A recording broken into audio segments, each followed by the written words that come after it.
축복합니다. 자, 오늘은 제 99강 곡과 마곡의 전쟁에 관한 말씀을 같이 나누도록 하겠습니다. 곧바로 강의로 진입하도록 하겠습니다. 지난주 저희가 안 했죠? 지난주 뭐 했더라? 지난주에 이제 이상원 목사님 오셔서 기독교와 사이버 전쟁이라는 주제로 특강해 주셨죠. 한 주만 안 하면 좀 이렇게 굉장히 좀 이렇게 그 시간 거리가 굉장히 떨어져 있는 것 같아요. 그 전주는 수련회 한 주가 아니거나 어쩐지 많이 떨어진 느낌이 들었습니다. 오늘 이렇게 다룰 제목은 굉장히 예민한 이야기이기도 하고요. 또 반드시 우리가 알아야 될 이야기도 합니다. 여러분, 곡과 마곡의 전쟁에 관한 이야기 아마 글쎄 관심 없는 분들은 좀 모를 수 있지만은 관심 있는 분들은 아주 많이 들었을 겁니다. 아주 많이 들어도 정말 진하게 많이 들었을 겁니다. 뭔 일만 생기면은 이거 곡과 마곡의 전쟁 아니야 하면서 그런 분들이 워낙 많기 때문에 이 마지막 엔타임의 시나리오에서 시간표에서 굉장히 어떤 중요한 위치를 차지하기 때문에 많이 들어봤을 것입니다. 오늘 이 곡과 마곡의 전쟁에 대해서 이야기하면서 어쩌면 여러분이 알고 있는 어떤 상식과 또 다를 수도 있고요. 글쎄 저는 성경에 기반을 두고 성경의 시나리오대로 말을 하겠지만은 어떤 신학적인 기준에 의해서 그 틀에 의해서 생각하신 분들에게 있어서 성경의 이야기가 또 반드시 그분들에게 정답이 안 될 수도 있기 때문에 어쨌든 간에 오늘은 그런 부분에서 여러분의 어떤 그동안 생각한 것과 다른 어떤 관점의 이야기도 아마 들릴 수가 있다는 것을 염두에 두시고 듣기 바랍니다. 과연 곡과 마곡의 전쟁이라는 것이 과연 먼저 어떤 의미가 있는 것이 어떤 것인가를 좀 알아야 되겠죠. 여러분 계시록 20장 1절, 2절, 3절을 한번 보시면은 한번 같이 읽어볼까요? 또 내가 보매 천사가 무저경의 열쇠와 큰 쇠사슬을 그의 손에 가지고 하늘로부터 내려와서 용을 잡으니 곧 옛뱀이요 마귀요 사탄이라 잡아서 1000년 동안 결박하여 무저경에 던져 넣어 잠그고 그 위에 임봉하여 1000년이 차도록 다시는 만국을 미혹하지 못하게 하였는데 그 후에는 반드시 잠깐 놓이리라. 자, 이 장면이 계시록 19장에 있는 마지막 전쟁, 아마겟돈 전쟁의 결과, 하늘의 군대, 그리스도의 군대가 이 땅의 군대, 마귀의 군대, 적그리스도의 군대를 이기고 그 결과로서 적그리스도와 거짓 선지자는 어떻게 됐습니까? 잡혀서 영원한 불못, 둘째 사망이 있는 그 불못에 던져지게 되고 또 그를 따르는 세상 사람들, 적그리스도의 정부에 협조했던 그런 사람들이죠. 그 사람들은 어떻게 됐습니까? 전부 다 죽임을 당해서 육체적인 죽임을 당한다는 것입니다. 그래서 그들은 모두가 이제 종말을 맞이했고요. 그리고 마지막 남은 그런 심판의 대상이 이 모든 일을 뒤에서 조종하고 앞에서 끌고 간 사탄입니다. 용입니다. 여기 보면 용이라고 했는데 용의 정체가 옛뱀, 마귀, 사탄. 이게 이제 계시록 12장에도 용의 정체에 대해서 쭉 나옵니다. 그 마귀 사탄을 무저경에 던져서 넣습니다. 무저경은 어떤 곳이라고 했어요? 지옥의 끝, 가장 밑바닥, 끝이 안 보이는 어둠의 심연. 그래서 보통 우리가 알고 있는 지옥의 개념에서 가장 하층부를 이제 무저경으로 이해를 합니다. 그래서 이 무저경에 사탄을 집어넣습니다. 그리고 1000년 동안을 거기서 나오지 못하게 합니다. 자, 사탄은 1000년 동안에 거기 들어가 있는데 사탄에 대한 심판이 완전히 끝난 게 아닙니다. 사탄에 대한 심판은 아직 남아 있어요. 사탄에 대한 심판이 1차적인 심판인데 천년 왕국이 도래하기 전에 1차적인 심판이 무정행에 갇히는 것입니다. 이 적그리스도와 거짓 선지자는 한 번의 심판이 영원한 심판이에요. 둘째 사망으로 바로 들어갔기 때문에 불모 심판으로, 불모 심판이 최후의 심판이잖아요. 계시록 21장 8절에 나와 있는. 그래서 그 심판 가운데 아예 직행을 했기 때문에 또다시 언급할 필요가 없습니다. 그런데 이 사람들과 그들을 따르는 사람들과 그리고 이 마귀는 두 가지의 심판이 있습니다. 그래서 인간들은 먼저 육체적인 죽임을 당하고 지옥에 내려가죠. 음부에 내려가게 됩니다. 하데스에 내려가게 되는데 그 후에 20장 후반부에 보면 다음번에 할 건데, 이 다음 강의 할 건데 최후의 심판이 또 기다리고 있습니다. 그러니까 사람에게는 두 가지의 심판이 있습니다. 첫 번째는 그런 육체의 죽음으로 인한 심판. 그래서 지옥에 가는 심판이 있어요. 악인들은 그렇게 된다는 것이죠. 그리고 그 악인들이 천년이 지난 다음에, 천년왕국이 지난 후에 다시 부활합니다. 심판의 부활로 나오게 됩니다. 그래서 그 부활한 후에 또다시 궁극적인 심판이 있는데 그것이 바로 백보자 심판, 다음번에 할 겁니다. 이제 백보자 심판의 결과 그들이 심판받아서 어디로 갑니까? 둘째 사망. 먼저 적그리스도와 거짓 선지자가 먼저 가 있는 그곳.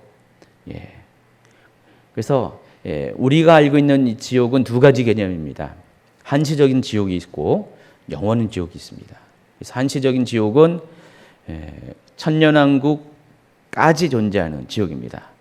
그러니까 창세 이후로 천년왕국까지 존재하는 것이 한시적인 지옥입니다.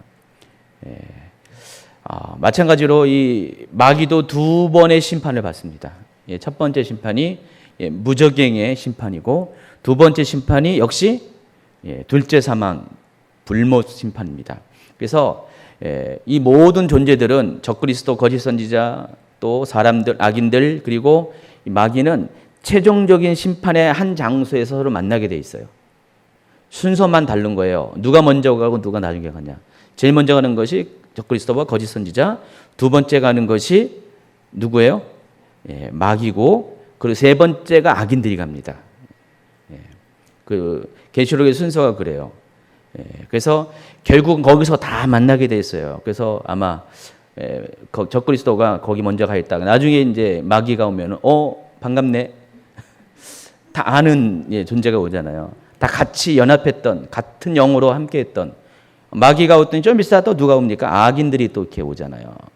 정말 반갑네 하면서 거기서 나중에 다 만나게 됩니다. 여러분 거기서 만나면 절대 안 되죠. 몰라요. 혹시 만날 분도 있을 수가 있어요. 그래서 이 두 번째 심판이 있기 전에 첫 번째 심판이 무적행 심판인데 하나님이 왜 마귀에게만 왜 특별히 이렇게 적그리스도에게는 그러지 않았는데 왜 마귀에게만 이 두 번의 심판을 허락했을까? 마귀의 할 일이 한 가지 남아있기 때문에 그래요. 그게 바로 오늘 이 곡과 마곡의 전쟁 가운데서 믿는 자들을 천년왕국의 백성들을 미혹하는 마지막 배도의 일을 하나님께서 하나님의 섭리 가운데 허락을 하셨기 때문에 그래서 그 역할이 남아있기 때문에 아직 심판이 유예가 된 것입니다. 어쨌든 이 말씀 보면은 3절에 보면은 천년이 타도록 다시는 만국을 미혹하지 못하게 하였는데 그 후에는 반드시 잠깐 놓일 것이다. 이렇게 예언을 했죠. 이 예언대로 7절에 보니까 천년이 참에 사탄이 그 옥에서 놓여 그래서 옥은 무적행을 말하는 것입니다. 옥이라는 것은 그 감옥을 말하는 것이죠. 땅 속에 있는 감옥을 지옥이라고 그러죠. 그래서 이 사탄도 역시 그 감옥에서 그 옥에서 정관사를 썼죠. 그 옥에서 놓여서 나오게 됩니다. 근데 사탄이 나오자마자 하는 것이 뭐냐면은 8절 한번 볼까요? 땅의 백성 곧 곡과 마곡을 미혹하고 모아 싸움을 붙이리니 그 수가 바다의 모래 같으니라. 그들이 지면에 널리 퍼져 성도들의 진과 사랑하는 성을 두르매 하늘에서 불이 내려와 그들을 태워버리고. 이게 곡과 마곡의 전쟁에 대한 전체 상황을 얘기하는 짧은 이야기입니다. 8절 9절에 이렇게 이야기하고 있습니다. 여러분 잘 아시겠지만은 천년왕국도 그렇고 계시록은 굉장히 아주 짧은 구절 안에서 모든 것들을 그냥 다 언급해요. 그래서 너무나 내용이 짧다 보니까 우리가 그 상황 파악하기가 충분한 자료가 되지 않아요. 그러다 보니까 앞에 있는 구약 성경, 특히 구약 성경에 있는 예언서들을 통해서 이런 어떤 사건들에 대한 정보를 얻을 수가 있습니다. 지난번에 천년왕국에 대한 정보를 어디서 얻었죠? 에스겔서에서, 이사야서 65장에서 얻었죠. 그래서 마찬가지로 오늘 이 곡과 마곡에 대한 정보가 또 어디 나와 있을 것 같아요? 에스겔서에 있습니다. 38장, 39장에 에스겔 38장, 39장에 이 곡과 마곡에 대한 정보가 나와 있습니다. 그래서 우리가 이 대목에서 다음에 몇 가지 질문이 생기게 됩니다. 첫 번째는 과연 곡과 마곡은 무엇을 의미하는가? 이것을 알아야 되고요. 두 번째는 이 곡과 마곡의 전쟁은 어떤 의미가 있는가? 그리고 곡과 마곡의 전쟁에서 사탄의 편에 서 있는 이 사방 백성들, 사방 백성들을 가리켜서 곧 곡과 마곡이라는데 그 사방 백성들은 누구를 말하는가? 이 세 가지에 대한 질문을 우리가 하고 이 질문에 대한 답을 구하게 되면은 이 곡과 마곡의 전쟁에 대한 모든 궁금증이 풀리게 되어 있습니다. 그럼 첫 번째 질문이죠. 곡과 마곡은 무엇을 의미하는가? 이 계시록에서의 곡과 마곡과 또 에스겔서의 곡과 마곡을 여러분이 좀 이렇게 비교할 필요가 있습니다. 그러니까 계시록에서 곡과 마곡을 얘기하는 것과 에스겔에서 말하는 것이 약간의 차이가 있기 때문에 그래요. 이 첫 번째 계시록에서는 곡과 마곡을 어떻게 말하는 것인가? 첫 번째는 이 계시록에서는 곡과 마곡이라는 단어 표현 자체가 방금 이야기한 것처럼 곡과 마곡이라고 아예 표기를 해요. 그러니까 곡과 마곡이 연속된 단어예요.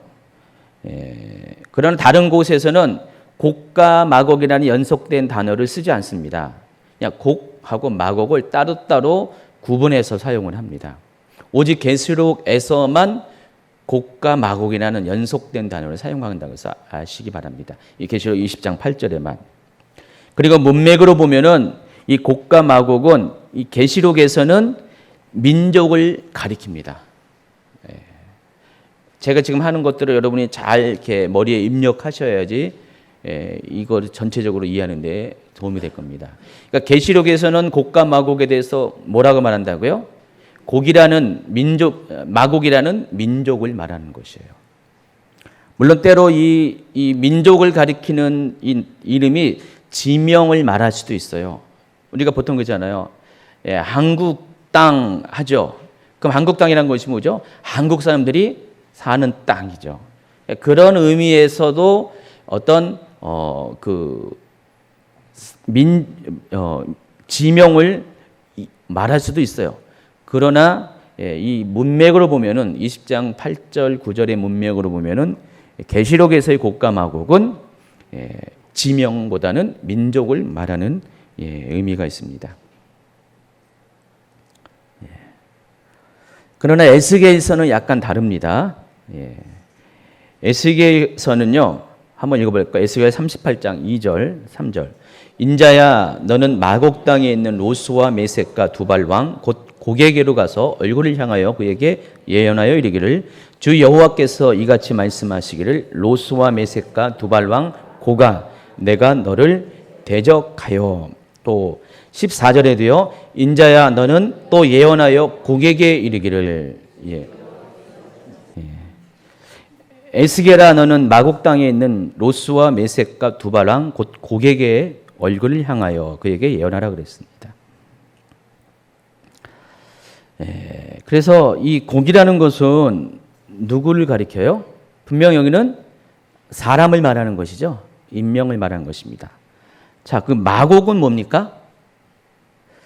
제가 며칠 전에 어디 버스 차 타고 지나가는데 저 경기도 가평 어느 쪽에 마곡 터널이 있더라고요. 저쪽 보면 마곡 지구가 있고요. 신도시 마곡 지구. 그 마곡이 아닙니다. 예, 성경에 나와 있는 이 마곡은 로스와 메섹과 두발이라는 왕국이 있는 땅 마곡을 말하는 것입니다. 마곡 땅 안에 두발과 로스와 메섹이라는 왕국이 있어요. 예, 그 왕국이 있는 지역을 가리켜서 마곡이라고 합니다. 여러분, 가나안 땅에, 옛날 가나안 땅에 이스라엘이 살았고요. 이스라엘도 유다 왕국과 북이스라엘 왕국이 있었고요. 그 옆에 블레셋 왕국이 있었고, 또 오른쪽에 에돔 모함, 그리고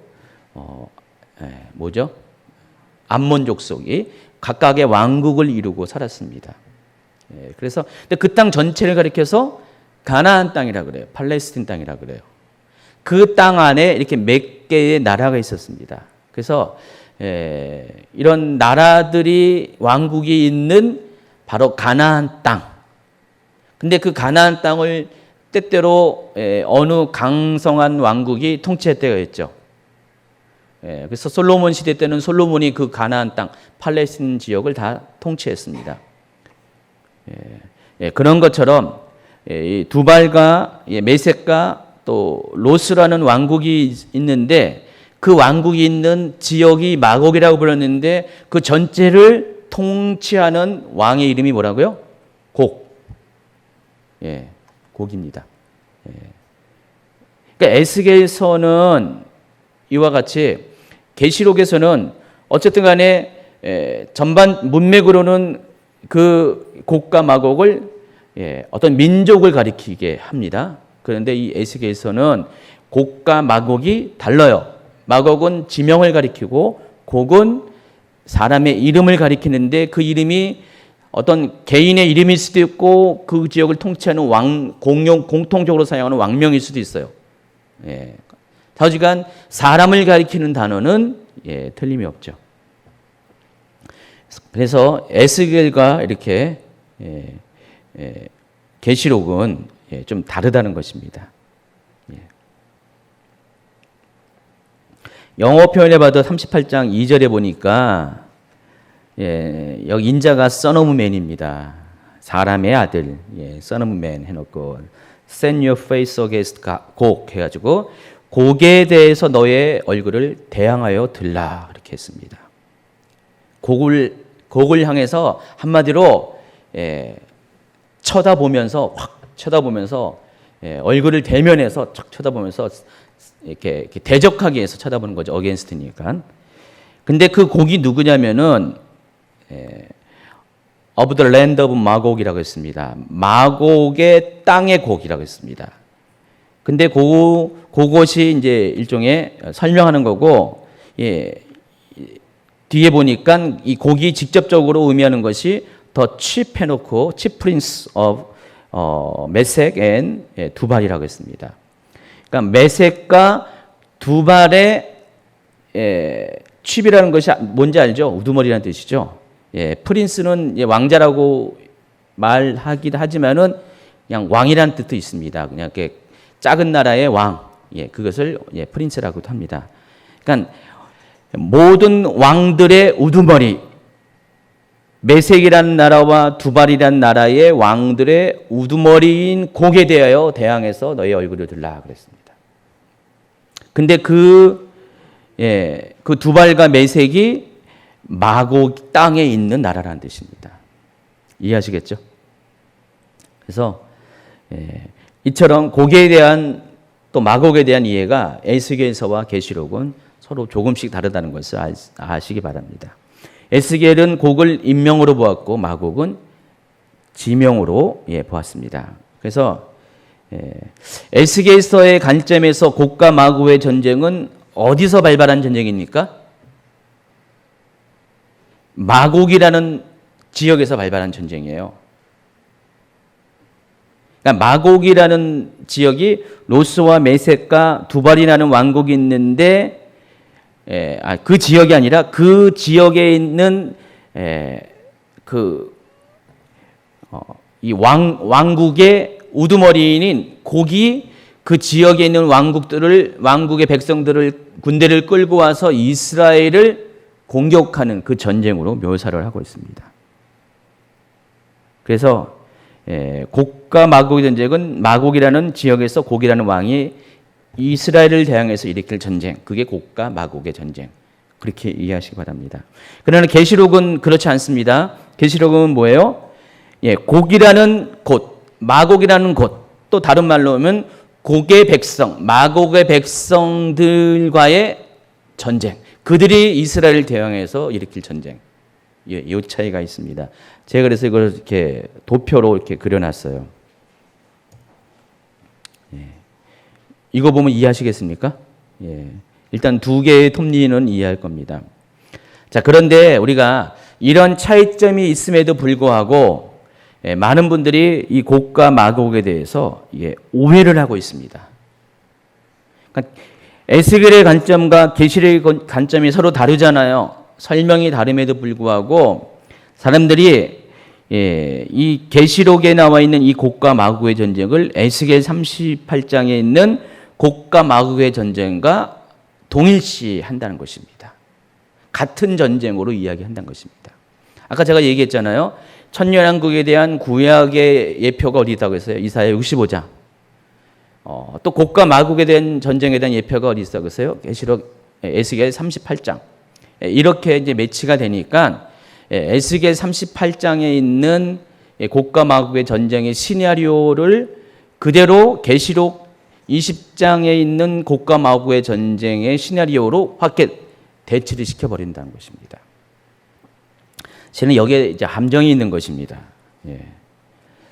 그래서 이것으로 끝나는 것이 아니라 한 걸음 더 나아가서 이 그리스도의 재림 때 발생할, 그러니까 계시록 19장에서 일어날 아마겟돈 전쟁과 또 계시록 20장에서 일어날 곡과 마곡의 전쟁을 같은 전쟁으로 이해합니다.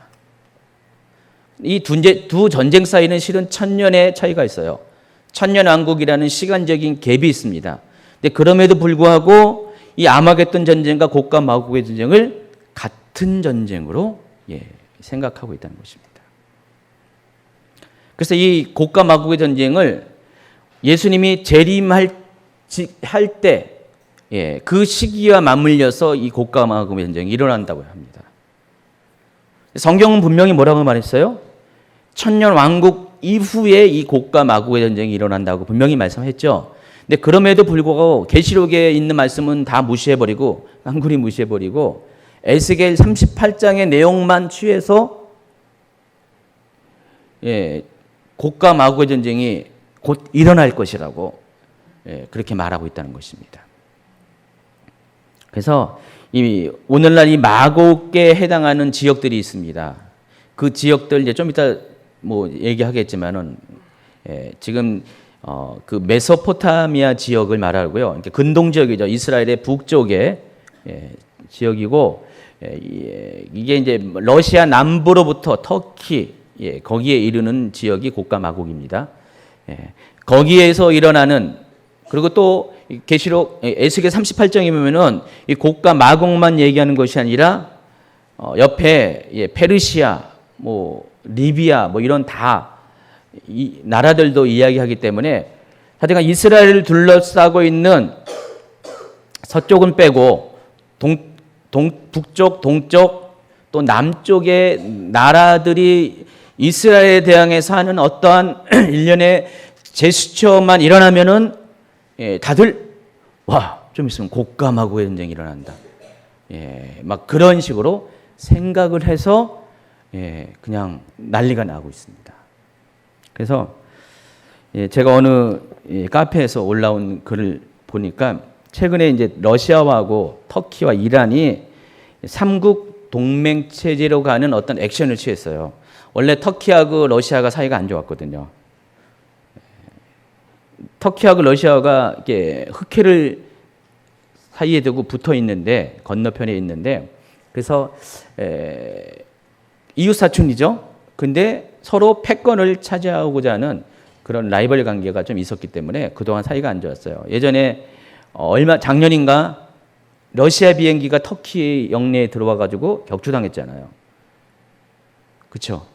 막 그랬는데 갑자기 이번에 터키 쿠데타를 계기로 해서 러시아하고 터키가 굉장히 가까워졌어요. 작년에 당사자도 푸틴하고 아르도안 대통령인데, 터키는 아르도안 대통령인데, 올해도 똑같은 사람인데 불구하고 이 쿠데타를 여파로 해서 굉장히 가까워졌습니다. 소식에 의하면은 아르도안 정부가 쿠데타가 일어날 것을 미리 알게 됐는데, 5시간 전에 알게 됐는데 러시아에서 정보를 제공해서, 그래서 그것이 고마워가지고 지금 굉장히 밀착의 관계를 갖고 있습니다. 그런 중에 또 이란도 또 친해지기 시작했어요. 이란도 이번에도 거기 지금 이제 IS를 이렇게 러시아가 공습을 하는데, 이란에 있는 공군기지를 러시아가 이용하기로 했대요. 원래 이란하고 러시아도 별로 사이가 안 좋거든요. 그런데 친밀해졌어요. 친밀해져서 언젠가보다 친밀해져가지고, 원래 이란은 아시죠? 친서방 국가였잖아요. 옛날에 팔레비 왕조 있을 때. 즉 이슬람 혁명이 일어나기 전에 1970년대 중반 이전까지는 완전히 예전에는 지금 사우디아라비아가 미국하고 친하잖아요. 근데 그보다 더 친했었어요. 완전히 서방이 중동으로 들어가는 문이었어요. 그만큼 친했어요. 그러니까 이란이 옛날에는 이스라엘하고도 친했어요. 그랬는데 완전히 지금은 이스라엘하고 완전히 적대국이잖아요. 이스라엘을 그냥 잡아삼키려고 그냥 이란이 그러잖아요. 그러면서 점점 서방보다는 러시아 쪽과 친해지기 시작했습니다. 그런데 이 세 개의 나라가 지금 굉장히 밀접해지고 있어요. 근데 가만히 보니까 에스겔 38장을 유심히 보는 사람들의 입장에서 보면은 이거 에스겔 38장의 이야기대로, 시나리오대로 되어가고 있네. 그 생각이 안 들 수가 없다는 것입니다. 저는 여기 페이지가 지금 안 나오는데, 여러분 페이지 나올 수 있죠? 에스겔 38장 2절부터 쭉 나오는데 한번 볼까요? 같이 읽어볼까요? 인자야, 너는 마곡 땅에 있는 로스와 메섹과 두발왕 곧 고개게로 얼굴을 향하여 그에게 예언하여 이르기를, 주 여호와께서 이같이 말씀하시기를, 로스와 메섹과 두발왕 고가, 내가 너를 대적하여 내가 너를 돌려 세우고 갈고리로 내 아가미를 꿰고 너와 내 모든 군대 곧 군마와 기마병과 곧 완전 무장을 한 군대, 큰 방패와 작은 방패를 들고 칼을 잡은 대병력을 내가 끌어내겠다. 4절부터는 세 번역으로 있습니다. 5절입니다. 방패와 투구로 무장을 한 페르시아와 에디오피아와 리비아를 끌어내고 고멜과 그의 모든 군대와 북쪽 끝에 있는 돌가마 족속과 그의 모든 군대와 수많은 백성을 너와 함께 끌어내겠다. 7절입니다. 너는 내게로 직결된 온 군대와 함께 만반의 준비를 하고 그들을 잘 지휘하여라. 또 내가 공격 명령을 받기까지는 오랫동안 기다려야 한다. 여러 해가 지난 다음 때가 되면 너는 오래 걸려 전쟁의 상처를 다 씻은 한 나라를 침략하게 될 것이다.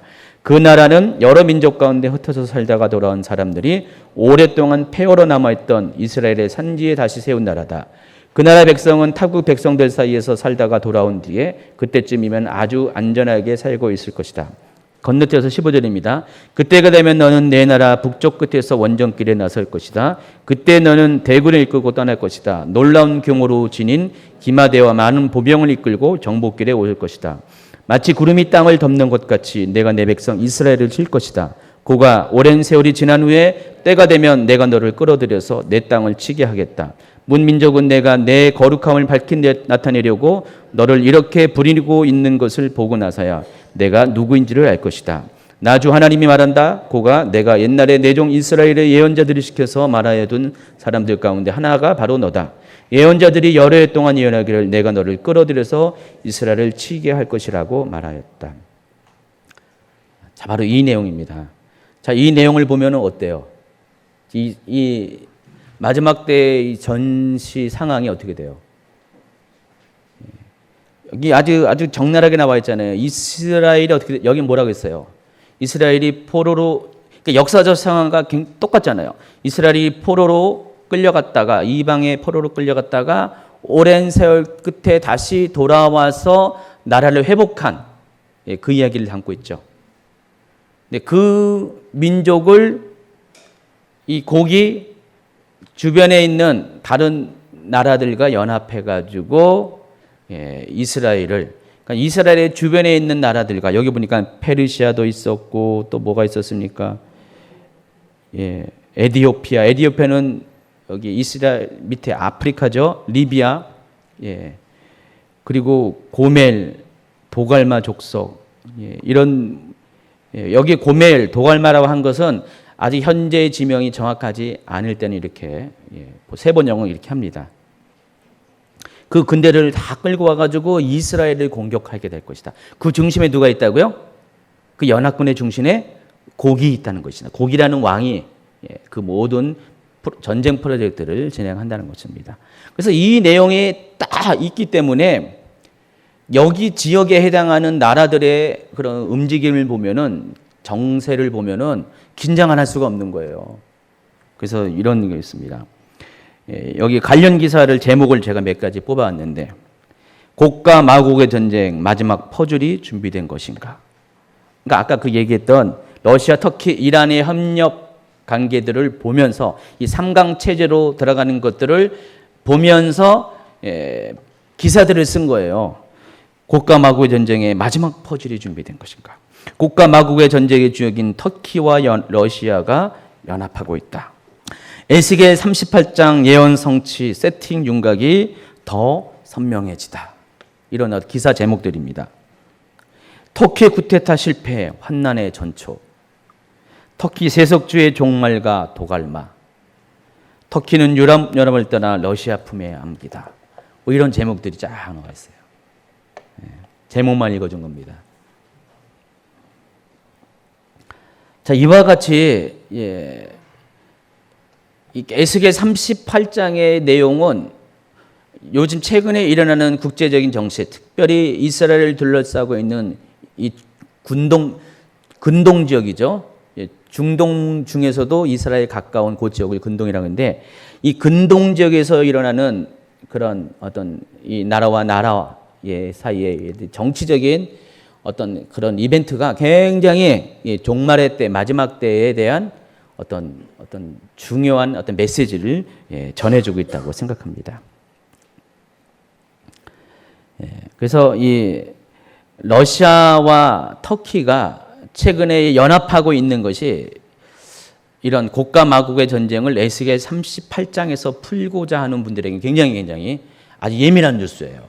그래서 아까 그게 이제 마지막 퍼즐이 지금 연결되고 있는 거 아닌가. 그래서 이제 온전한 전쟁의 양상이 벌어지지 않는가. 그런 이야기를 하고 있습니다. 근데 과연 그럴까? 과연 그럴까? 중요한 것은 성경은 한쪽만 보면 안 되죠. 전체적으로 바라봐야 되고, 특별히 뭐라고 했습니까? 마지막 때에 대한 이야기는 뒤로 갈수록 그것이 더 명확한 겁니다. 앞에 것은 많은 실루엣이 있어요. 명확하지 아니하는 어떤 복선이 있고 그렇습니다. 아무리 앞에 것이 정확한다 할지라도, 제가 지난번에 천년왕국 얘기하면서 이사야가 65장에서 천년왕국을 보았지만은, 그러나 이사야가 본 65장의 내용은 천년왕국 플러스 뭐라고 했습니까? 영원한 왕국, 두 가지를 같이 혼동해서 본 거라고 했잖아요. 그 이사야 65장 17절부터 25절 안에는 앞에는 영원한 왕국에 대해서 이야기한 거지만 그 나머지 내용들은 천년왕국에 대한 이야기를 하고 있어요. 그러니까 이사야조차도 정확한 계시를 본 것이 아니라 전체적인 대략적인 아직 100%가 아닌 계시를 본 것이고요. 에스겔 또한 마찬가지라는 것을 여러분이 아시기 바랍니다. 그럼 곡과 마곡에 대해서 성경은 어떻게 말하고 있는가? 이 먼저 알아야 될 것이, 성경에 나오는 옛 지명인 이 마곡이 오늘날의 지명의 지명과 어떤 연관성을 갖고 있는가, 이것을 살펴봐야 됩니다. 마곡이란 단어는 모두 4개의 책에서 5구절에서 발견됩니다. 창세기 10장 2절에 마곡이 처음 나옵니다. 야벳의 아들은 고멜과 마곡과 마대와 야완과 두발과 메섹과 디라스요. 자, 보시면 알겠지만은 예전에 창세기에 나와 있는 족보에 나와 있는 사람의 이름들은요, 실은 오늘날 민족의 이름과 거의 동일합니다. 그리고 그 민족이 살았던 땅을 가리켜서 또 그 사람의 이름을 가지고 지명을 이야기도 하잖아요. 마곡이라는 것은 야벳의 아들입니다. 노아의 세 번째 아들의 후손입니다. 역대상 1장 5절도 똑같은 이야기를 하고요. 그리고 오늘 읽은 에스겔 38장 그리고 에스겔 39장은 동일하게 이 지역을 마곡을 가리켜서 지명을 이야기하고 있습니다. 인자야 너는 마곡 땅에 있는 로스와 메섹과 또 내가 불을 마곡과 및 섬에 평안히 거주하는 자에게 내리리니 내가 여호와인 줄 알리라. 전부 다 지명을 말하고 있죠. 근데 계시록 20장 8절은 나와서 땅의 사방 백성 곧 곡과 마곡, 여기서는 민족을 지명하고 있습니다. 모두 이렇게 성경에는 5곳에서 마곡이라는 이름을 발견할 수가 있습니다. 근데 이 마곡이라는 이 말은 원래 뜻이 뭘까? 고대 메소포타미아 지역에 이 바벨론 문명이 있을 즈음에 수메르 문명이 있었는데 들어보셨죠? 수메르 문명. 수메르 문명이 굉장히 오래 고된 문명입니다. 메소포타미아 문명 중에 하나인데 그 수메르 문명에 여러 왕국이 있었어요. 그 왕국 중에 왕국의 문자 중에서 이 아카디어라고 들어봤습니다. 여러분 들어봤죠? 아카디어. 지난번에 장세호 선교사님이 나는 10개 언어를 한다고 했는데 이것도 한다고 했잖아요. 그러니까 고고학을 하기 위해서는 이것도 해야 되나 봐요. 왜냐하면 수메르 문명의 아카디어가 굉장히 고고학적으로 중요한 문자이기 때문에. 그래서 이 아카디어에서 온 거예요. 이 마곡이라는 단어가 원래. 그 의미가 뭡니까? 가이게스의 땅이라고 써 있습니다. 가이게스. 근데 이 가이게스가 곡을 가리켜요. 그래서 마곡이라는 것이 뭐예요? 곡의 땅이라는 뜻입니다. 자, 그럼 보면은 이 마곡이라는 단어의 언어적 의미가 에스겔 38장 2절 오늘 아까 읽어드린 거기랑 정확하게 일치하죠. 그러니까 마곡이라는 이름은 곡이 통치하는 땅, 곡이 사는 땅, 그런 뜻이에요. 그러니까 지명을 가리키는 거 맞습니다. 근데 이제 곡에 대한 마곡에 대한 현대적인 해석을 보면은 계시록과 에스겔서에서의 곡과 마곡을 동의하셔야 하는 분들은요, 오늘날 이 마곡과 로스와 메색, 두발이라는 이 단어들을 각각의 지역 명칭으로 이해를 해요. 에스겔 38장 2절에는 뭐라고 했어요? 로스와 메색과 두발의 왕국이 있는 그 땅을 가리켜서 마곡이라고 했잖아요. 근데 밑에만 그림을 보세요. 그림을 보면은 왼쪽에 있는 그림을 보면은 마곡은 러시아 남부 쪽이에요. 지금 러시아 남부 쪽, 이게 북쪽이죠. 북쪽에 있는 지역을 마곡이라고 부르고요. 밑에 내려오면은 지금의 터키 지역에 해당하는 메색 왼쪽에 있는 거죠. 그리고 가운데 TUBAL 두발, 이게 다 지금 현재 러시아 터키 지역이죠. 여기는 로스는 안 나와 있어요. 로스는 안 나와 있습니다. 그리고 오른쪽에 카스피해 쪽에 뭐가 있습니까? T로 시작하는 TOGARMAH 도갈마, 도갈마가 나와 있습니다. 그 밑에 페르시아, 지금의 이란. 그리고 아프리카 쪽으로 가면은 구스라고 하죠. 이게 지금의 에티오피아. 또 리비아는 그대로 나와 있고요. 이런 식으로 이 에스겔 38장을 기준으로 곡과 마곡의 전쟁을 이야기한 분들의 만든 지도에 의하면은 이 각각의 명칭들이 지명들이 에스겔 38장 이전에 나와 있는 지명들이 또 그 4절 그 이하에 나와 있는 지명들이 전부 다 각각의 지명으로 이렇게 표기를 하고 있습니다. 이해를 하고 있습니다. 근데 어떤 지도에 보면은요, 오른쪽에 있는 지도 보세요. 이 곡이란 자체를 또 사람의 이름이 아니라 이 마곡 땅을 통치하는 절대 군주를 말하는 것이 아니라 이 지역이 보니까 여기가 어디냐면은 이태리 위쪽에 있는 지역이네요. 동유럽이네요. 동유럽의 어느 지역을 또 곡이라고 또 이렇게 이해를 하고 있습니다. 그러니까 제각기 다 달라요.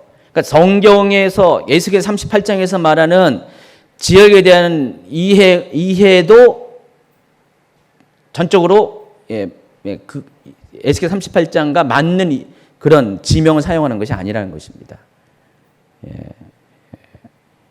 그러니까 제가 보기에는 좀 뭔가 좀 이렇게 정확하지 아니하는 추측이 많이 혼선이 많이 가미된 어떤 그런 성경의 지명에 대한 이해가 있는 것 같아요. 그런데 그럼에도 불구하고 이 곡과 전쟁에 대한 이해를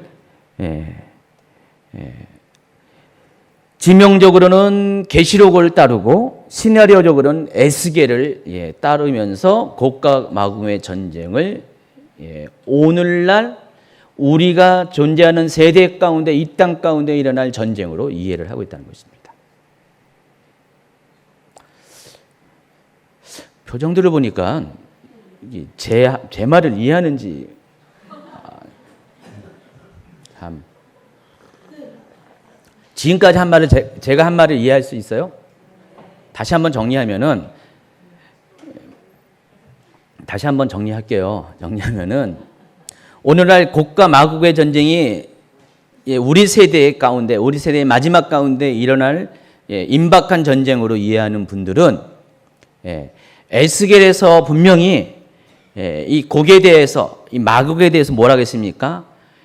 마곡은 두발, 로스, 메섹이라는 왕국의 전체 통치자인 곡이 다스리는 그 지역을 마곡이라고 했음에도 불구하고 그리고 또 언어적으로도 이 아카디어에서 보면은 마곡이라는 단어가 아카디어에 맞는데 이 아카디어에 의하면은 이 마곡이라는 단어의 뜻이 곡의 땅이라는 그런 의미를 갖고 있어서 에스겔 38장 2절과 내용과 정확하게도 부합함에도 불구함에도 많은 분들이 이 곡과 마곡을 그냥 각각의 지명으로 이해를 하고 있다는 것입니다.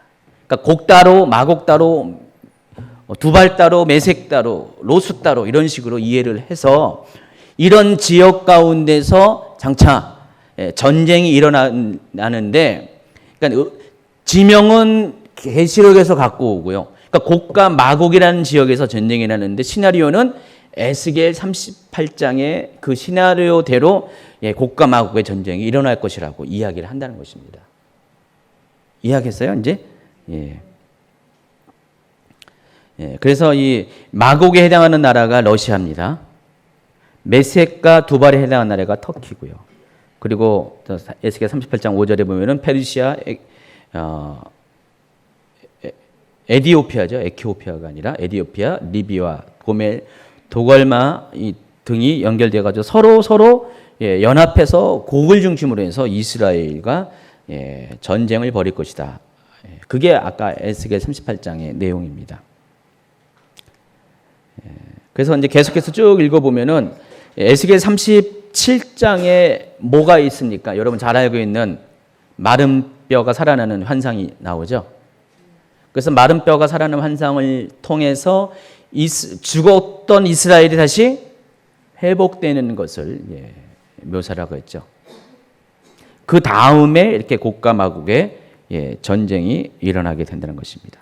그리고 곡과 마곡의 전쟁 39장에 보면 결국 곡이 잠시 하나님한테 쓰임을 받지만 이스라엘을 치기 위해 쓰임 받지만 곧 심판을 당하고 40장에 이르러서 에스겔 40장부터 48장까지 끝에까지는 모든 내용이 다르고 있냐면은 마지막 때 새로 세워질 성전에 대해서 그래서 에스겔 성전이라고 합니다.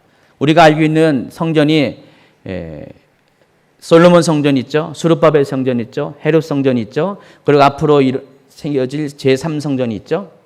그런데 여기 보니까 에스겔 성전이 또 나옵니다. 에스겔 성전은 물리적인 성전이 아닙니다. 결코. 이 성전은 무슨 성전을 가리키냐면은 하늘에 있는 성전을 말합니다.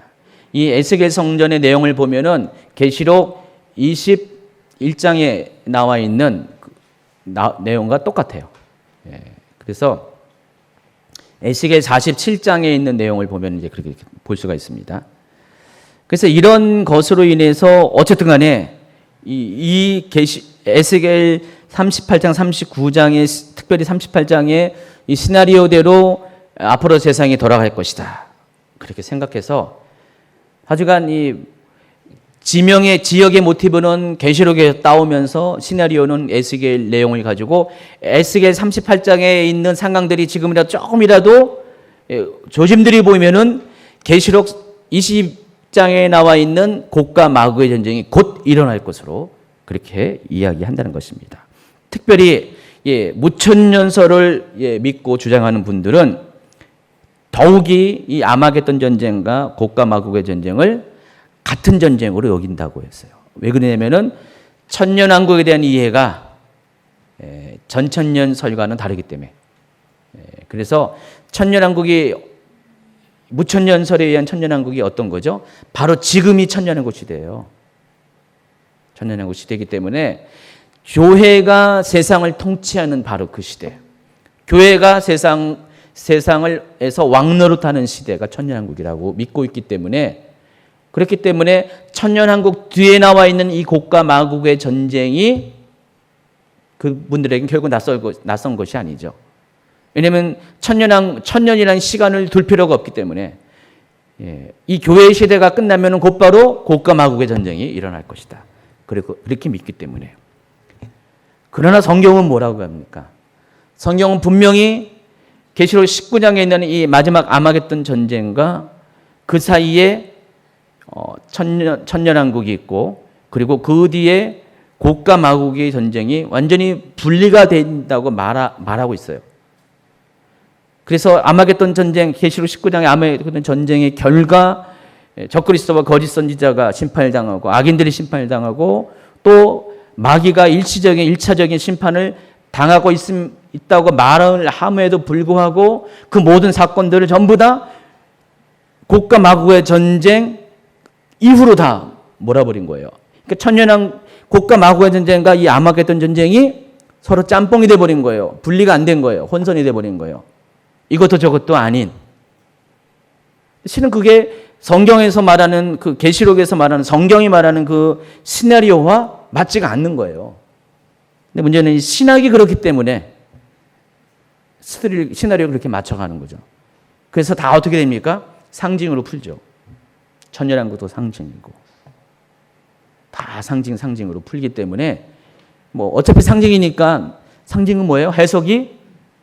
해석하는 자에 따라서 해석이 다를 수밖에 없어요. 그렇게 되어진다는 것입니다.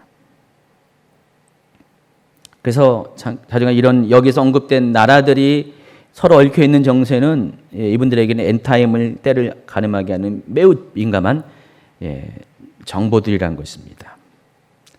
그러나 이제 큰 3번 곡과 마곡의 전쟁의 의미, 곡과 마곡은 그런 곳이라고 했어요. 근데 곡과 마곡의 전쟁이 가지는 의미는 뭘까?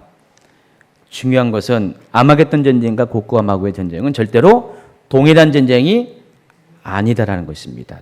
두 가지 이유에서 그렇습니다. 첫 번째, 아마겟돈 전쟁은 에스겔 38장에서 예언한 이스라엘과 주변의 이방 국가 간의 전쟁이 아니기 때문에 그래요.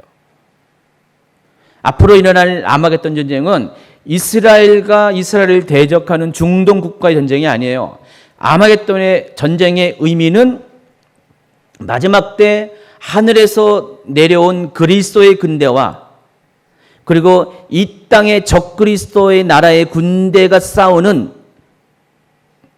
그런 의미의 전쟁이라는 것입니다.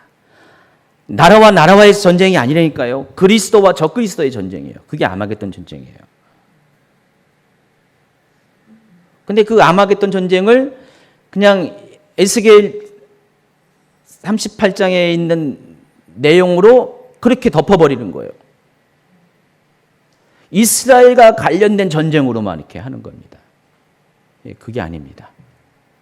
하나님의 군대와 사탄의 군대와의 싸움이에요. 적그리스도와의 군대의 싸움이에요. 아마겟돈의 전쟁의 정체성이 그렇다는 것입니다. 본질이 나라와 한 나라의 전쟁이 결코 아니라는 것입니다. 여러분, 이 예언서는요, 마지막 때에 일어날 일들에 대해서 이야기를 하고 있어요. 그러면서도 어떻게 돼요? 이스라엘과 관련된 또 이야기를 같이 동시에 다루고 있어요. 요한계시록도 그래요. 요한계시록에 대해서 오해하는 사람들 중에 하나가 요한계시록의 내용은 다 1세기에 끝난 이야기라고 이야기를 해요. 미래와는 상관이 없다고 합니다. 왜냐하면 그 1세기 말경에 이스라엘이 당한 그 상황을 그대로 대변하는 이야기이기 때문에. 그러나 그렇지 않습니다. 요한계시록은 마지막 때 성도들에게 하나님께서 알게 하시려는, 마지막 때에 대해 일어날 일을 알게 하기 위해서 주신 메시지인데, 그 당시에 이스라엘의 민족의 현실을, 국가적인 현실도 반영하지만 동시에 미래에 일어날 일들을 이야기하고 있는 거거든요. 그러니까 현재 이스라엘 민족이 당한 이 창을 통해서, 그들이 당한 창을 통해서 그 창 너머 저 멀리에 있는 미래의 전 인류가 당할 미래의 마지막 때의 시나리오를 보는 것이에요. 그런 개념이에요. 그래서 이사야도 그렇고 에스겔도 그렇고 다니엘도 그렇고 모두가 다 그래요. 1차적으로는 그때 당시에 이스라엘 민족이 당한 형편을 반영해요. 그렇지만은 궁극적으로는 마지막 때 성도들이 경험해야 될 마지막 때 이야기를 담고 있는 것입니다. 그러니까 두 가지 목적이 다 있는 거예요. 그래서 이 작은 목적, 가장 현시적인 목적에 머무르면은 이 아마겟돈 전쟁을 이스라엘과 관련된 전쟁으로만 이해할 수밖에 없다는 것입니다. 그렇게만 바라볼 수밖에 없어요. 그러나 아닙니다. 물론 이스라엘도 거기에 관여되겠죠. 마지막 아마겟돈 전쟁에. 그렇지만은 이스라엘만 관련된 것이 아니라 이 전쟁의 주체는 그리스도의 군대와 적그리스도의 군대라는 것. 그게 아마겟돈 전쟁의 본질이고, 그 이야기가 계시록 19장에 남아 있는 것이에요. 11절 이하에 쭉 나와. 하늘에서 백마탄 자가 내려오죠. 바로 그분이 예수 그리스도인데, 또 그분을 따르는 신옷 입은 백성들이 또 따라 나오잖아요. 이해하시겠죠? 예. 그러나 그렇다고 해서 이 아마겟돈 전쟁이 영적인 전쟁은 아닙니다. 어떤 분들은 또 아마겟돈 전쟁은 영적인 전쟁으로, 그러니까 계시록 19장의 이야기를 보면서 영적인 전쟁으로 이야기하는데 아닙니다. 물리적인 전쟁입니다. 제가 어느 카페에서 며칠 전에 어느 분이 올린 글을 봤는데 이런 취지에서 글을 올리더라고요. 이 마지막 때를, 특별히 계시록을 문자로 보면 다 풀리는데 상징으로 보니까 안 풀린다고 그 얘기를 하더라고요. 상징으로 보니까 배가 어디로 간다고. 근데 문자로만 봐도 함정이 많습니다. 이 두 가지가 다 있어야 돼요. 이 계시록은 문자적인 해석과 상징적인 해석이 다 같이 공유해야 돼요. 근데 한쪽으로만 자꾸만 치우치면은, 그러니까 문자적인 것으로만 치우치면은 이와 같이 아마겟돈 전쟁을 에스겔 38장에 있는 곡과 마곡의 전쟁과 혼선해가지고 또 상징적인 것도 섞여가지고, 그래서 제가 보면은 세대주의적 전천년설과 무천년설이 이 아마겟돈 전쟁, 이 곡과 마곡의 전쟁에 관해서는 서로가 협력 관계예요. 서로가 같이 신학을 공유해요. 평소에는 안 그러는데, 평소에는 이렇게 떨어지는데, 이 아마겟돈 전쟁과 곡과 마곡의 전쟁을 이해하는 면에 있어서는 무천년설 주장하신 분들은 상징적으로 풀거든요. 근데 세대주의 전천년설은 문자적으로 푸는데, 요거에 한해서는 굉장히 아주 밀접하게 서로 협력을 하고 있는 것 같아요. 그러니까 많은 분들이 분명히 신학적으로 다름에도 불구하고 여기에 어떤 같은 공통점을 갖고 있는, 양쪽에서 다 얘기하니까 이 아마겟돈 전쟁을 곡과 마곡의 전쟁으로, 특별히 에스겔 38장에 있는 그 내용으로 다 이해하는 거예요. 다 이해하고 그대로 믿고 그냥 뭔 일만 생기면 그냥 드디어 아마겟돈 전쟁이 벌어진다. 곡과 마곡이 서로 이제 뭐 협력한다. 특별히 거기 마곡이 뭐로 나왔습니까? 러시아라고 했잖아요. 그러니까 러시아만 움직이면은 그 밑에 나와 있는 이란과 뭐 이런 나라들이 움직이면은 완전히 그냥 이제 곧 있으면 전쟁이 일어날 것이다라고 그렇게 예민하게 반응을 하고 있다는 것입니다. 그러나 아닙니다. 아마겟돈 전쟁의 본질은 첫 번째, 아마겟돈 전쟁과 곡과 마곡의 전쟁은 아예 다르고요. 천년의 갭이 있고요. 또 아마겟돈 전쟁 자체도 이스라엘 대항하는 민족의 전쟁이 아니라 그리스도의 군대와 하늘의 그리스도의 군대와 이 땅의 적그리스도의 군대와의 그런 싸움이라는 것을 여러분이 아시기 바랍니다. 다 얘기했네. 그래서 이제 가로친 2번에 보면은 아마겟돈 전쟁과 곡과 마곡의 전쟁이 절대로 하나의 전쟁이 아닌 두 번째 이유는 이 두 전쟁 사이에는 천년의 간격이 존재하기 때문입니다. 그리고 천년의 세월의 간극이 있기 전에 이미 천년왕국 이전에 이 세상 모든 지형은 파괴되어 존재하지 않기 때문에 지형적인 의미가 없다라는 것입니다. 곡과 마곡이라는 지형적인 의미가 무의미하다는 거예요.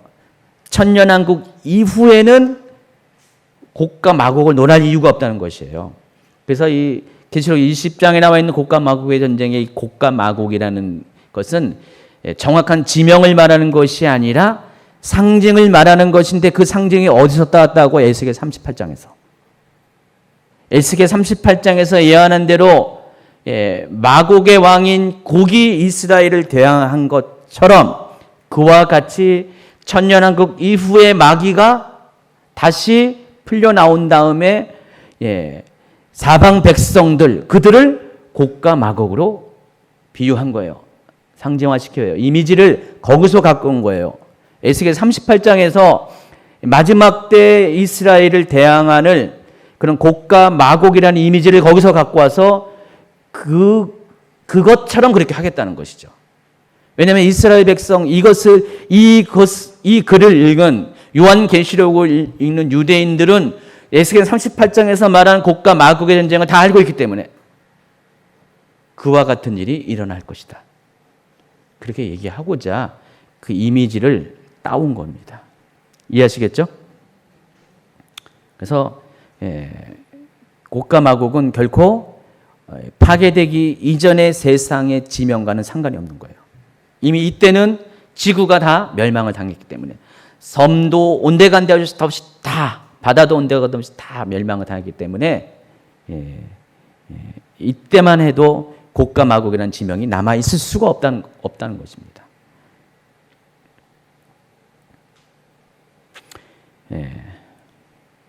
계시록에서는 이 곡과 마곡은 에스겔과 같이 어느 특정한 지역이나 왕을 의미하는 것이 아니라 사방 백성이라고 했어요. 사방 백성 곧 곡과 마곡을 미혹한다 그랬어요. 그래서 이 사방 백성이라는 의미가 뭡니까? 이 천년왕국에서의 포괄적인 지역을 말하는 것이에요. 천년왕국이 굉장히 넓습니다. 상당히 넓습니다. 넓는데 천년왕국이 넓은 지역인데 물론 이렇게 얼마인지 나오지 않죠. 근데 거기에 사는 인구가 왜 넓냐면은 인구가 엄청 많기 때문에. 인구가 몇 명이라고 했습니까? 몇 명인지는 정확하게 모르지만은 그때 제가 지난번에 천년왕국에 대해서 이렇게 설명하면서 천년왕국의 특징이 뭡니까? 죄가 없죠. 죄가 없으니까 뭡니까? 질병이 없죠. 싸움이 없죠. 분쟁이 없죠. 천년왕국은 수명은 존재하지만 수명이 무의미하다 그랬어요. 어차피 1000년 이상의 수명이 우리에게 주어진 거기 때문에.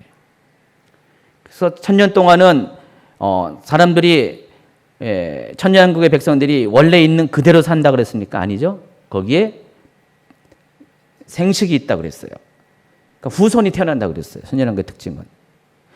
영원한 하나님 나라 아니면은 천국은 어떤 그런 게 없죠. 인간의 번식 활동이 없어요. 그런 게 없지만은 이 천년왕국은 이 땅의 환경과 똑같아요. 그러나 다만 가장 최선의 환경, 곧 에덴 동산처럼 그런 환경이라고 했어요. 그래서 생육이 일어납니다.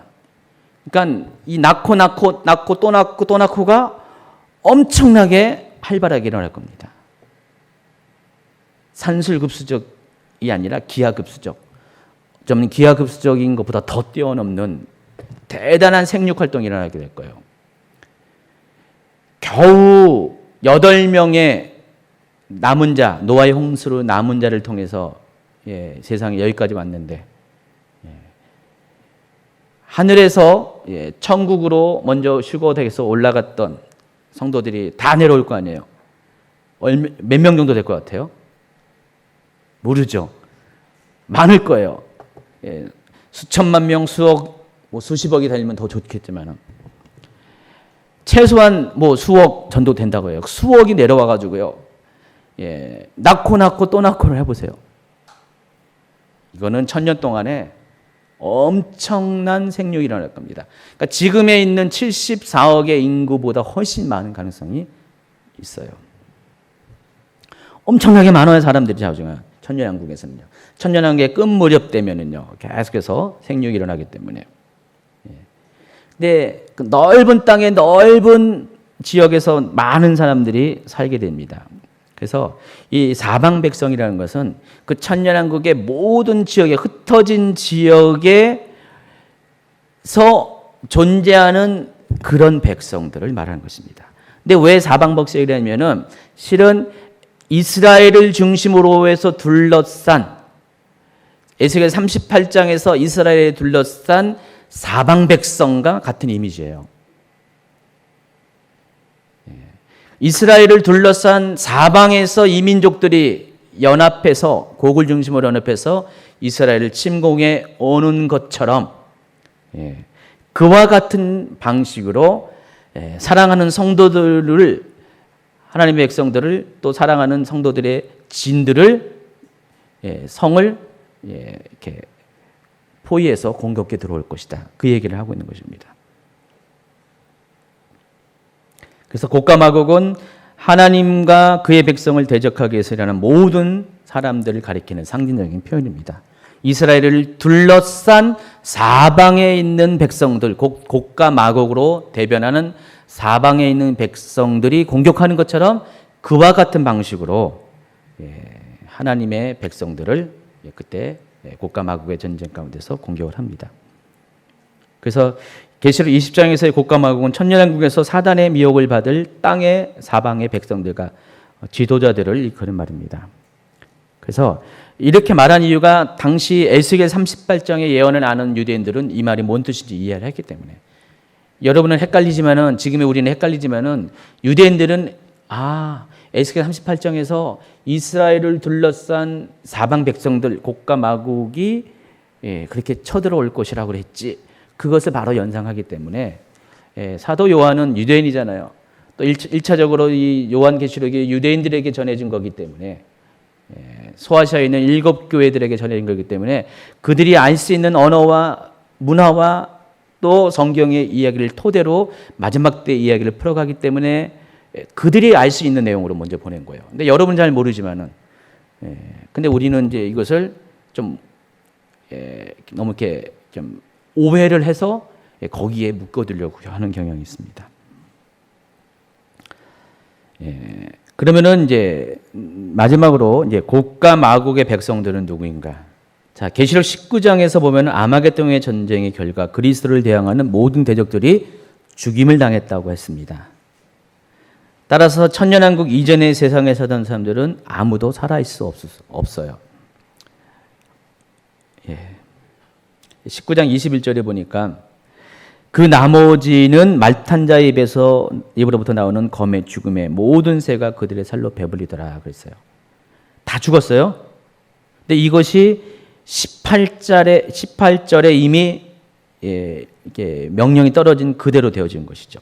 왕들의 살과 장군들의 살과 장사들의 살과 말들과 그것을 찬 자들의 살과 자유인들이나 종들이나 작은 자나 큰 자나 모든 자의 살을 먹으라 했어요. 근데 이 내용 그대로 그러니까 천사가 이렇게 명령을 했죠. 마지막 심판에 대해서 그대로 21절에 그렇게 되었다. 그 얘기하는 것이에요. 그 결과 이 세상에 현존한 세상에 존재했던 사람들은 아무도 남아있지 않습니다. 그러니까 천년왕국이 되기 전에는 그리고 천년왕국 후에도 당연히 없는 거죠.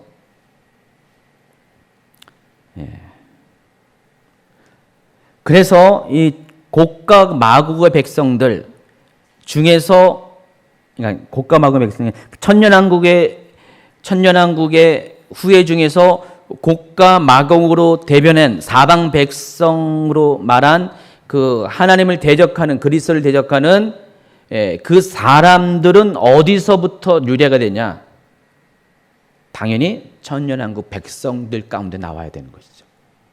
예전에 적그리스도와 연합했던 사람들하고는 상관이 없어요. 그들은 이미 다 죽었어요. 이미 지옥에서 지금 1000년 동안 썩고 있습니다. 고통당하고 있습니다. 그들이 아닙니다. 천년왕국에서 에덴 동산과 같은 삶을 누렸던 사람들 중에서 곡과 마곡의 백성들, 사방 백성, 그리스도를 대적하는 또다시 대적하는 사람들이 나온다는 것입니다. 자, 그 결론을 맺기 전에 그럼 천년왕국의 사람들의 분포에 대해서 설명을 하겠습니다. 그래서 천년왕국에는 일단 두 종류의 사람이 있습니다. 계시록을 보니까 첫 번째는 그리스도와 함께 왕 노릇하는 자. 계시록 20장 4절과 6절에 4절, 5절, 6절에 나와 있죠. 왕 노릇하는 자. 다시 말해서 왕권을 가진 자. 그러니까 천년왕국의 백성이 제가 엄청 많다고 했잖아요. 수십억 이상, 100억 이상 될 수도 있고 가늠할 수가 없습니다. 측정할 수가 없습니다. 그들을 통치하는 사람들이 있다는 것입니다.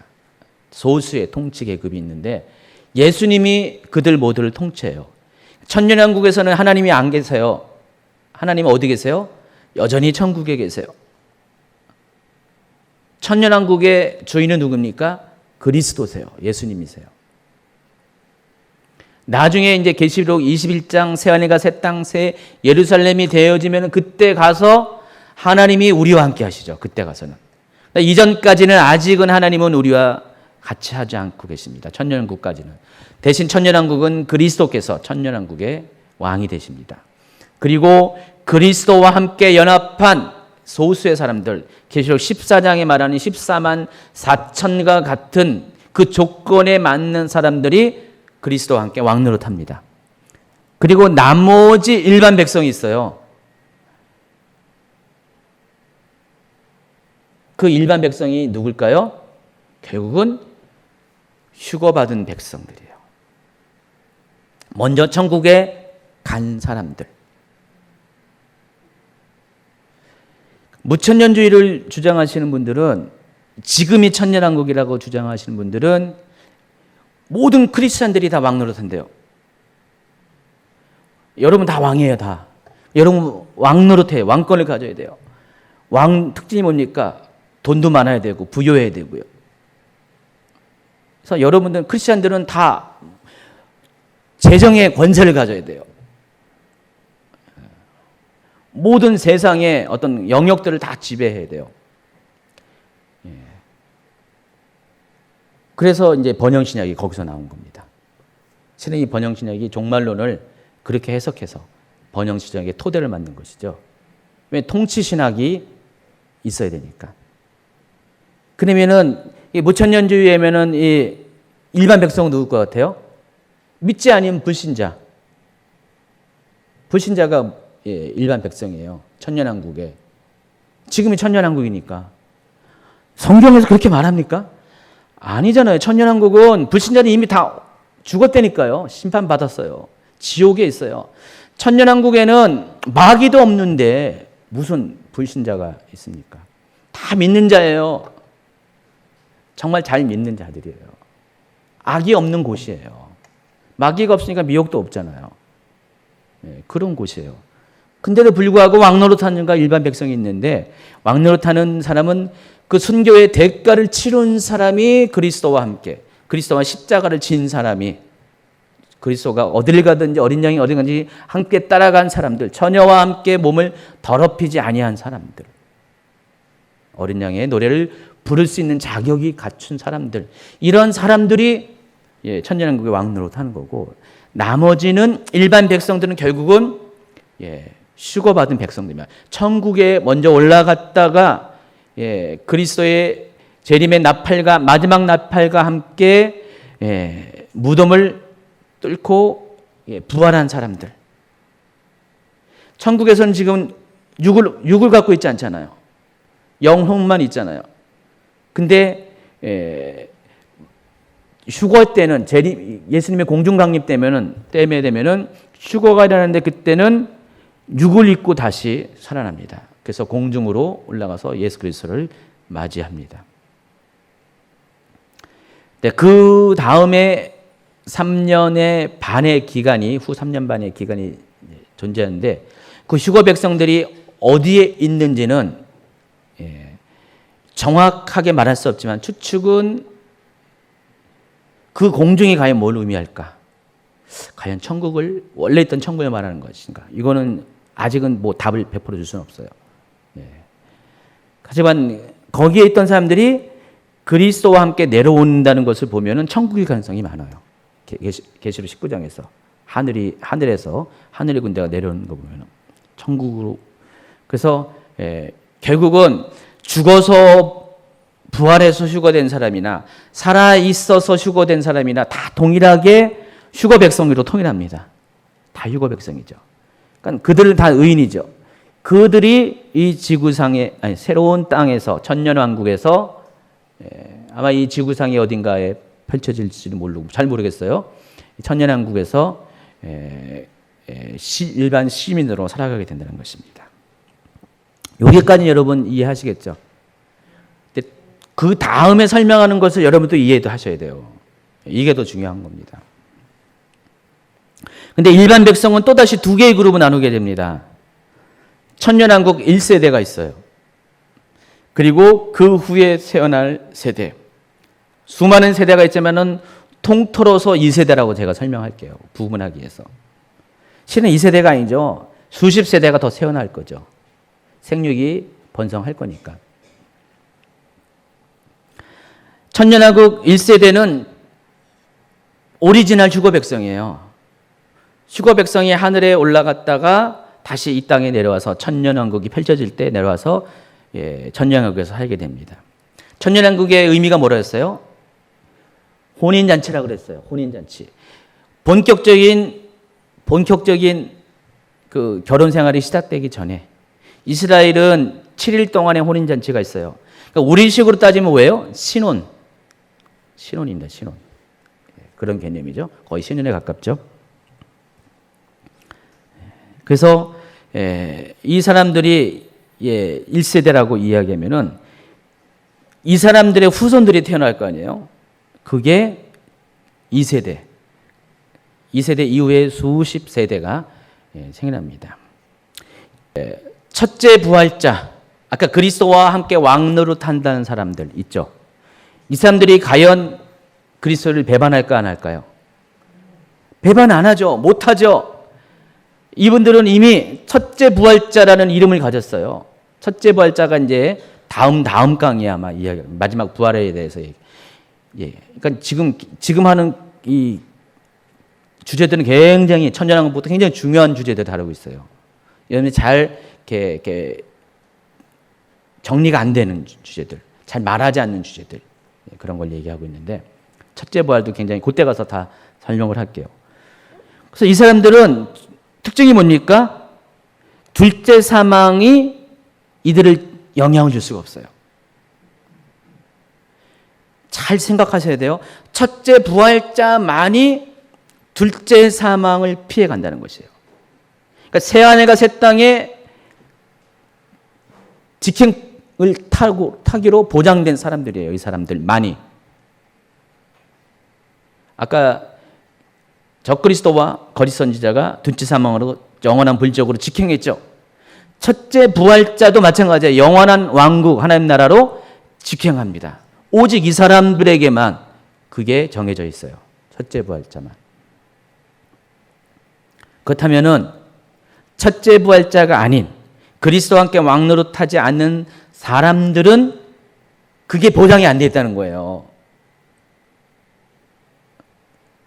둘째 사망에 빠질 수도 있고 안 빠질 수도 있어요. 어쨌든 이 사람들은 절대로 그리스도를 배반하지 못할 것입니다. 이 사람들의 운명이에요. 데스티니예요. 그렇게 대가를 치르고 순교의 대가를 치르고 여기까지 왔는데 이 사람들이 무슨 그리스도를 배반할 일을 할 수는 없어요. 그럴 수는 없어요. 운명이 그렇다는 것이죠. 그러나 이 왕노릇하는 사람 말고 일반적인 백성들 중에서 먼저 첫 번째 1세대는 누굽니까? 그리스도를 아는 사람이에요. 경험한 사람이에요. 왕노릇하는 사람들이 겪는 대가까지는 치렀다 하지 않을지라도 적어도 그리스도의 신부로 준비된 사람들이죠.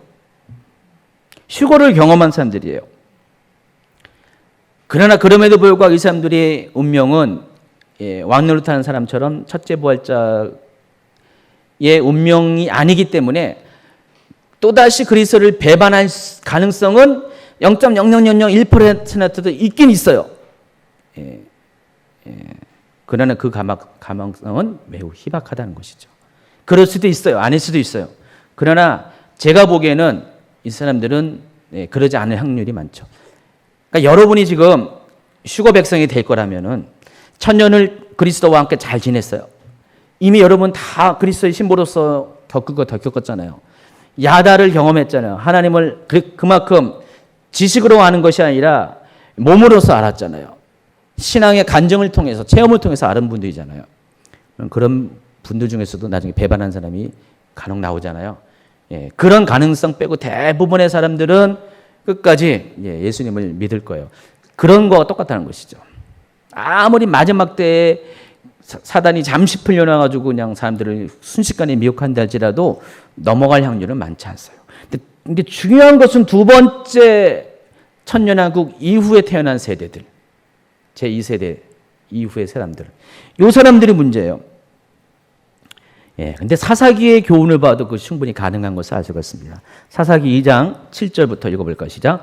백성이 여호수아가 사는 날 동안에 여호수아 뒤에 생존한 장로들 곧 여호와께서 이스라엘을 위하여 행하신 모든 큰 일을 본 자들이 사는 날 동안에 여호와를 섬겼더라. 여호와의 종 눈의 아들 여호수아가 110세의 죽음에 무리가 그의 기업의 경내 에브라임 산지 가스산 북쪽 딥낫 헤레스의 장사였고 그 세대의 사람도 다 그 조상들에게 들어갔고 그 후에 일어난 다른 세대는 여호와를 알지 못하며 여호와께서 이스라엘 위하여 행하신 일도 알지 못하였더라. 그 결과 이스라엘 자손이 여호와의 목전에 악을 행하여 바알들을 섬기며 애굽 땅에서 그들을 인도해 내신 그들의 조상들의 하나님 여호와를 버리고 다른 신들 곧 그들의 주위에 있는 백성들의 신들을 따라 그들에게 절하여 여호와를 진노하게 하였으되.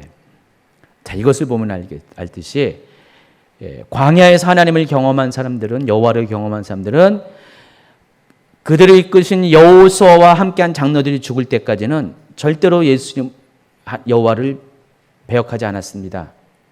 그러나 제3세대 가나안 세대가 태어남부터 그들은 달랐죠. 이미 야다로 하나님을 경험한 세대가 다 죽은 다음에 그와 같이 경험한 경험이 없는 사람들은 결국은 배반했어요. 배반하는 이유가 뭡니까?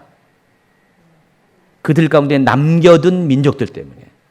그들을 미혹하고자 하는 남겨둔 민족들. 하나님 그것을 다 멸절시키라고 그랬어요. 남겨놓으면 그 같은 일이 생길 거라고 미리 경고했잖아요. 근데 그럼에도 불구하고 여러 가지 이유로 각 지파마다 남겨둔 민족들이 결국은 영향을 끼쳤어요. 믿음의 선조들이 다 사라진 다음에. 그와 같은 일이 천년왕국에서도 반복된다는 것이죠. 아직 하나님을 그리스도를 야다로 경험하지 못한 거기서 태어난 후손들은 마귀가 없을 때는 괜찮았어요.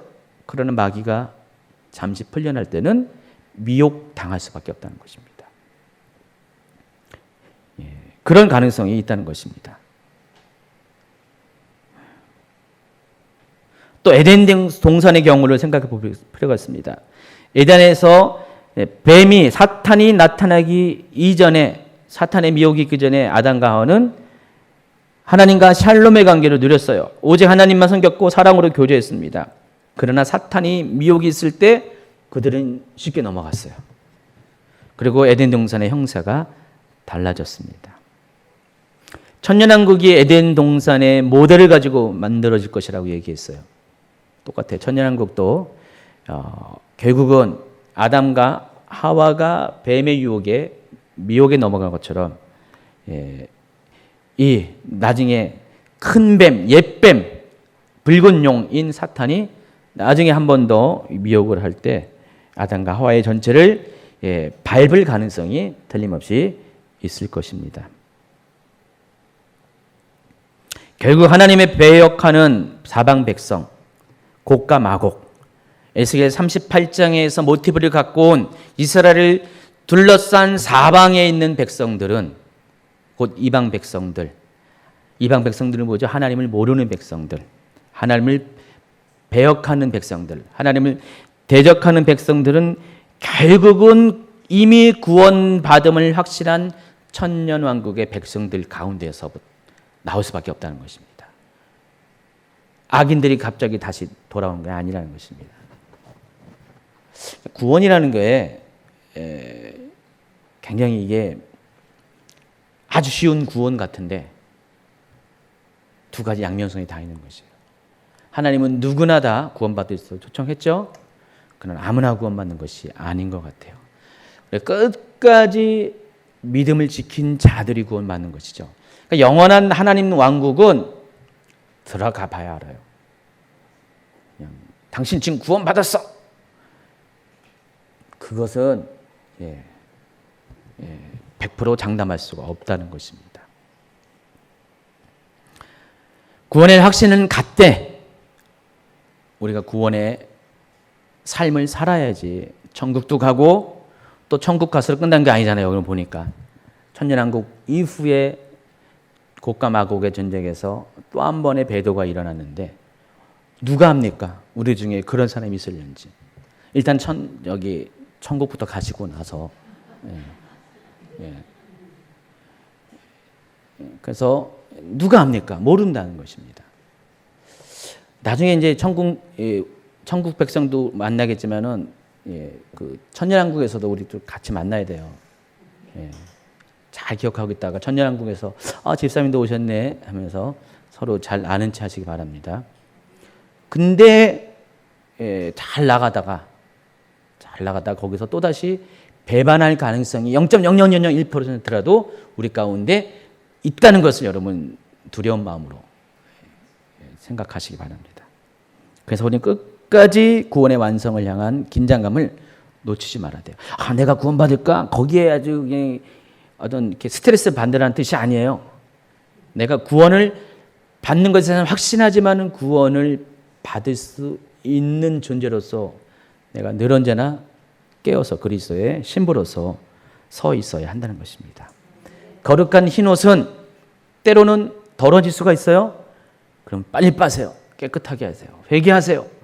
제 시선을 구하는 용서를 구하세요. 계속해서 빨고 빨아가지고 깨끗한 상태를 유지해야 된다는 것입니다. 그런 여러분 되시기 바랍니다. 그래서 오늘 이 곡과 마곡의 전쟁에 대한 메시지는 상당히 중요한 것입니다. 여러분 또 여지껏 알고 있었던 곡과 마곡에 대한 그 전쟁에 관한 이야기와 굉장히 또 다를 수도 있지만은 여러분이 중요한 것은 신학이 이것을 풀어가면 안 되죠. 성경이 풀어가야 되죠. 성경이 이렇게 말하고 있으니까 아주 중요한 어떤 차이가 있잖아요. 아마겟돈 전쟁, 곡과 마곡 전쟁은 지금 이렇게 무천년주의나 세대 전천주의 따라서 그 신학에 따라서 이렇게 주장하는 그분들의 내용과는 상당히 다른 얘기입니다. 성경의 얘기는 다른 얘기예요.